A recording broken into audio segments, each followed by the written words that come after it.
বন্ধুগণ, দেখুন, মাসখানেক আগে মাটি গোবর মিশিয়ে ট্রাইকোডার্মা বিরিড মিশিয়ে ড্রাগনের ডালাগুলি লাগিয়েছিলাম। ড্রাগনের কাটিংগুলি লাগানোর সময় কাটিংটার মধ্যে স্যাপ ফাঙ্গিসাইড লাগিয়ে দিয়েছিলাম কাটা জায়গাটা। তারপর মাটি পুঁতে দিলাম, সবগুলি মিশিয়ে এই ফলের ক্যারেটের মধ্যে মিশিয়ে দিলাম। এখন দেখুন কি সুন্দর কুশি বেরিয়ে গেছে, এরকম কুশি বেরিয়ে গেছে। দেখুন এখানে বেরোচ্ছে, ওইটার ওইখান দিয়ে বেরিয়ে গেছে, এটার এখান দিয়ে বেরোচ্ছে, আবার এখানে ছোটোটা দেখা যাচ্ছে। এখানে এইগুলির মধ্যেও বেরিয়ে গেছে, দেখুন এটাতে বেরিয়েছে, এইগুলিতে বেরিয়েছে, ওইখানে বেরিয়েছে।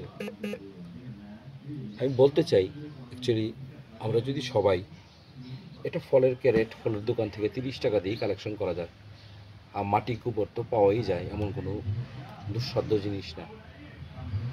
আপনাদের কাছে যদি ফাঙ্গিসাইড না থাকে তাহলে আপনারা হলুদের গুঁড়ো মিশিয়েও লাগিয়ে নিতে পারেন।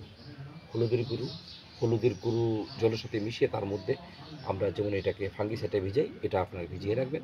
তারপর মাটিটার মধ্যে একটু হলুদের গুঁড়ো মিশিয়ে দেবেন।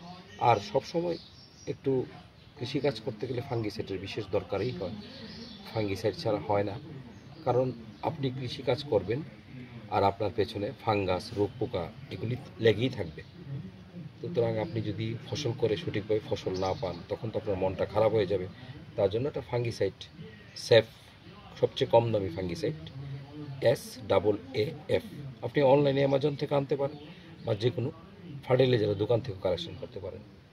করে নিয়ে বাস লাগিয়ে দিন, লাগিয়ে দিলেই ড্রাগন খাওয়া যায়। ড্রাগন সহজ উৎপাদনের মধ্যে একটি ভালো ফল, যার জন্য আপনাকে অধিক মাত্রায় টাকা পয়সা খরচা হয় না, বেশি একটা জায়গারও প্রয়োজন হয় না, এবং বেশি যত্নাত্মীরও প্রয়োজন হয় না। শুধু মাসে একবার দুইবার ফাঙ্গিসাইড একটু স্প্রে করে দিলেই ভালো।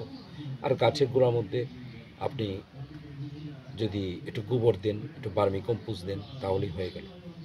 আমার কাছে ধানের খোসা ছিল না। যদি আপনাদের কাছে কোকোপিট বা ধানের খোসা থাকে, আপনারা গাছটা যখন লাগাবেন মাটি গোবর সাথে ধানের খোসা বা কোকোপিট একটু মিশিয়ে নেবেন, তাহলে মাটিটা ঝুরঝুরে থাকবে। মাটিটা ঝুরঝুরে থাকলে কি হয়, আপনার এটার রুটটা বাড়তে খুব সুবিধা হয়। এই ছিল আজকের ভিডিও। আজকে আমার গলাটা ভালো না, কাশি, একটু সর্দি জ্বর ভাব আছে শরীরে। অ্যাকচুয়ালি ঋতু পরিবর্তন হচ্ছে, তো এখন ঋতু পরিবর্তনের জন্য প্রায় অনেকেরই সর্দি কাশি জ্বর হয়ে থাকে এই সময়। তার জন্য আজকে আর বেশি কথা বলতে পারছি না। আপনাদের কাছে যদি ভালো লাগে একটা লাইক দেবেন, শেয়ার করবেন এবং সাবস্ক্রাইব করে আমাদের পাশে থাকবেন। ধন্যবাদ।